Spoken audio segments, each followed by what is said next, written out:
I'm standing in my kitchen at 3:11 a.m., holding a brass key that smells faintly of machine oil and my grandmother's lavender soap.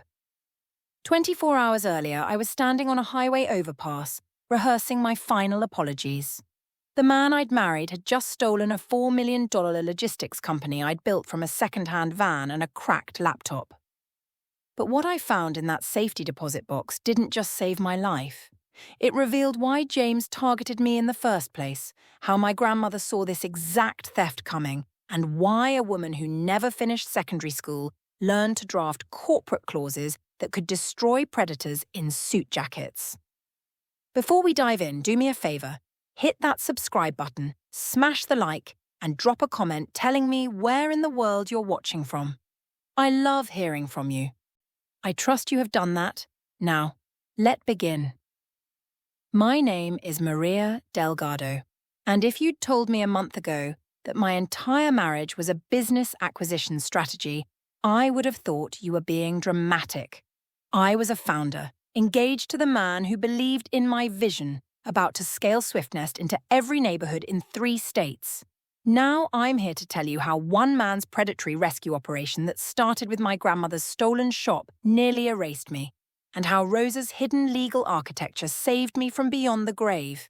It started with 14 emails in a row, all saying the same thing: access denied, banking portal, code repository, payroll system, domain registrar. Every login I'd created, every password I'd memorized, dead. Then came James's text. We're restructuring. Don't make this emotional. By sundown, a courier shoved a folder under my door. Board minutes removing me as CEO. A consent to assign IP I never signed. A debt schedule showing every vendor guarantee in my personal name. Guarantees I didn't know I'd made. At 9:02 p.m., the final blow arrived. You were never built for scale. Thanks for incubating my company. Attached was a photo. Swiftnest's new logo etched into frosted glass, inside an office I'd never seen. This was from James Hollis, the man I'd been sleeping beside for 5 years, the man whose ring I wore, the man who'd held my hand at my grandmother's funeral and told me he'd take care of everything while I grieved, the man who had just stolen everything I'd worked my entire life to build. But to understand how I ended up here, you need to know who we were. I was 38. A logistics operator who'd built Swiftnest from nothing, sleeping in a van between pharmacy deliveries, coding a dispatch app in midnight bursts at 24-hour diners, route optimizing until my eyes burned. My hands were stained with permanent marker from labeling packages. My back ached from loading boxes, but I'd made it. 6-figure revenue, 20 employees, features in trade publications about last-mile innovation. The American dream delivered in a white panel van. James was everything I thought I needed. 42 years old, sharp as a new blade. Handsome in that way that made investors lean in a little closer. He had this easy confidence when he talked about scaling operations and professionalizing governance. And these warm brown eyes that seemed to see the founder I could become, not just the exhausted woman sleeping in her vehicle. He told me he was a serial operator, a consultant who helped early-stage companies mature into fundable businesses. We met at a pitch night in Denver where he was on the advisory panel. I bombed my presentation, forgot half my slides, stammered through my unit economics, but afterward he found me in the hallway. That's the most honest pitch I've seen in years, he said. You don't need polish, you need protection. Our relationship moved fast. Within 3 months, he was sitting in on vendor negotiations. Within 6 months, he'd introduced a CFO, rewrote our operating agreement, and moved into my apartment. He'd stay up late listening to me vent about how hard it was to do everything alone, how I was one bad week from losing it all. You're too good to be this fragile, he'd say, fingers running through my hair. We need to build you a real structure. I'll handle the business architecture. You handle operations. We'll be unstoppable.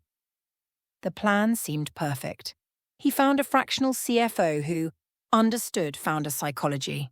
He introduced term sheets from an investor group that loved our story, He pushed a holding company restructure for tax efficiency and liability protection. He had spreadsheets, entity diagrams, even a succession plan. All I had to do was keep the vans moving. My grandmother Rosa never trusted him. She was this quiet woman, 73 years old, ran a women's savings circle out of her apartment, spent 50 years hemming pants and mending coats. The first time she met James at a Sunday dinner, she pulled me into the kitchen while he charmed my cousins in the living room. "Mija, there's something wrong with that man. The way he asks questions about the business, about who owns what. It's like he's mapping territory." I brushed her off. Abuela was old school, suspicious of anyone who wore a tie, but Rosa kept pushing. "Maria, he asked me if you ever put anything in writing about who started Swiftnest. Who asks that?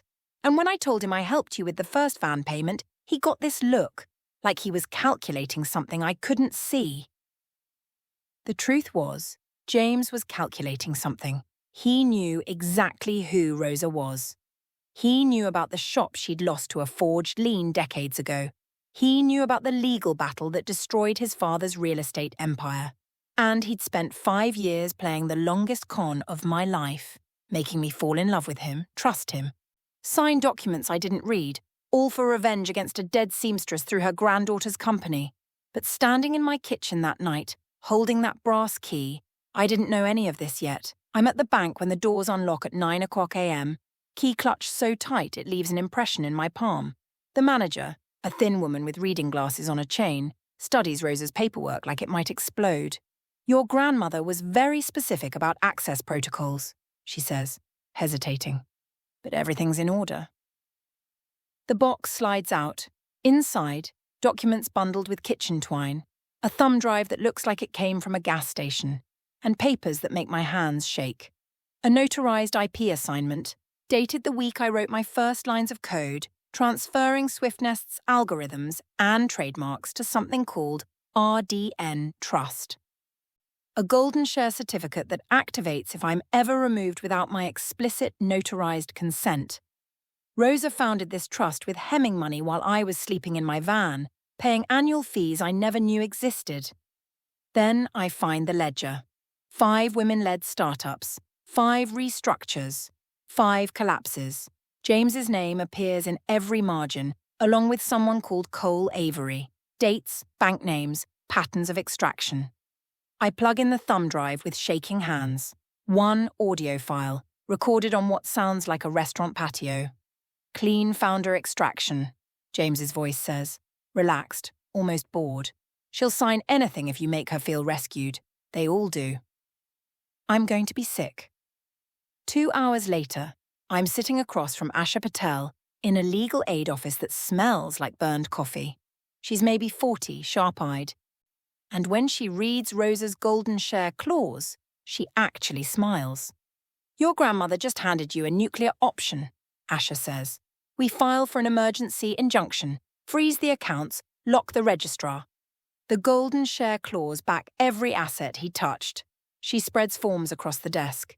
TRO, asset freeze, vendor notifications.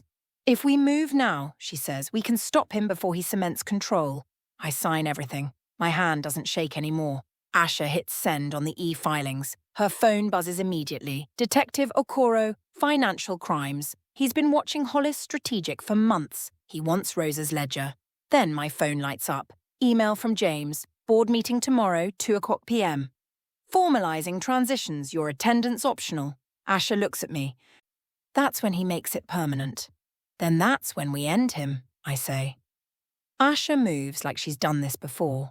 Process servers on speed dial, court runner positioned downtown, registrar and bank contacts briefed, and waiting. Detective Okoro arrives at noon to wire the conference floor. Tiny mics that'll catch every word James says. "Let him talk," Okoro says. Men like this always brag when they think they've won. That night, I finally listened to the rest of Rosa's thumb drive. Her voice, accented, warm, impossibly alive. "Mija, if you're hearing this, a slick man tried to move your pen. So now you move his hand off the paper. Call Asha Patel.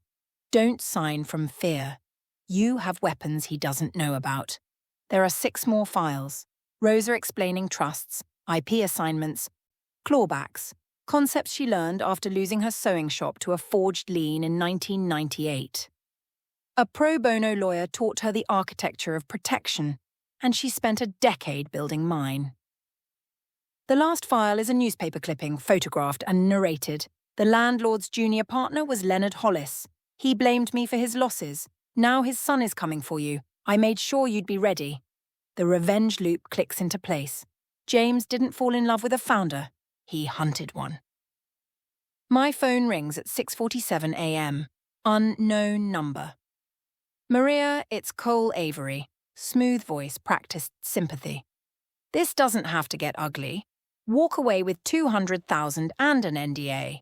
Everybody wins. I'm not walking. Silence. Then. Other founders thought that too. Accidents happen, Maria. Car trouble, falls, stress-induced. I hang up. Asha is already recording. At 1:43 p.m., the judge's clerk calls. Calendar's jammed. Signature might come at 1:55. 17 minutes before James's meeting. Everything hinges on timing. At 1:56, Asha's phone pings. TRO signed. Court runners sprint. Okoro checks his wire. I stand, smooth my shirt, and walk toward the glass-walled boardroom where my husband is about to lose everything. Let's go end this, Asha says. The conference room is all glass and polished steel. James sits at the head of the table, tailored shirt, confident smile. A director I've never met flickers on the video screen. Cole Avery leans against the doorframe like a bouncer. Let's begin, James says, sliding papers forward. Ratification of governance transitions, confirmation of IP assignments. The doors open. 3 process servers walk in like they own the place. Injunctions slide across the table. Okoro steps forward, badge out, and places freeze orders in front of James. Notice of golden share activation, Okoro says calmly.